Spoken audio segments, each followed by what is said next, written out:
د کندوز چاردرې ولسوالۍ چې په تیرو وختونو کې یو له ناامنو ولسوالیو څخه ګڼل کېده، خو اوس د دې ولسوالۍ په ټولو برخو کې پوره امنیت تأمین شوی دی.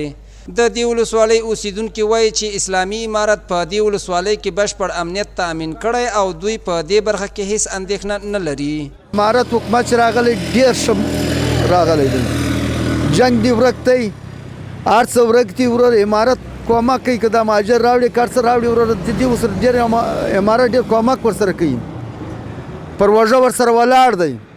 پوه شوې؟ بیخي ښه بچی دی، ښه بېغمه ځای دی ورور، که پرېږدي ورور ته ساره ګرځي ته څوک څه نه وایي. ډېر بدلون راغلی، پخوا خو د لارې هم نشي غوښتلی چې په ټول افغانستان کې الحمدلله امنیت راغلی ده، چې ولاکه په اروپا کې هم داسې امنیت وي. نو الحمدلله د امارت په راتګ سره یو د چاردرې ولسوالۍ نه ټول افغانستان الحمدلله امن ده، که د شپې او د ورځې ګرځي هېڅ مشکل نشته.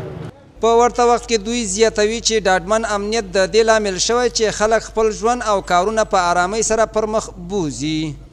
د ټولو نه مهمه مسله چې وه د چاردرې ولسوالۍ امنیتي ستونزه وه چې دلته ډېر جنګونه کېدل، خلک د یقین عام وګړي ډېر په ستونزو کې وو.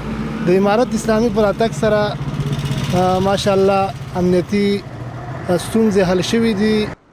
دا په داسې حال کې ده چې د اسلامي امارت په واکمنېدو سره په ټول هیواد او بیا په ځانګړي ډول په کندوز کې پوره امنیت تأمین شوی دی او اوسیدونکي یې پرته له کومې امنیتي ویرې خپل ژوند په عادي ډول پر مخ وړي.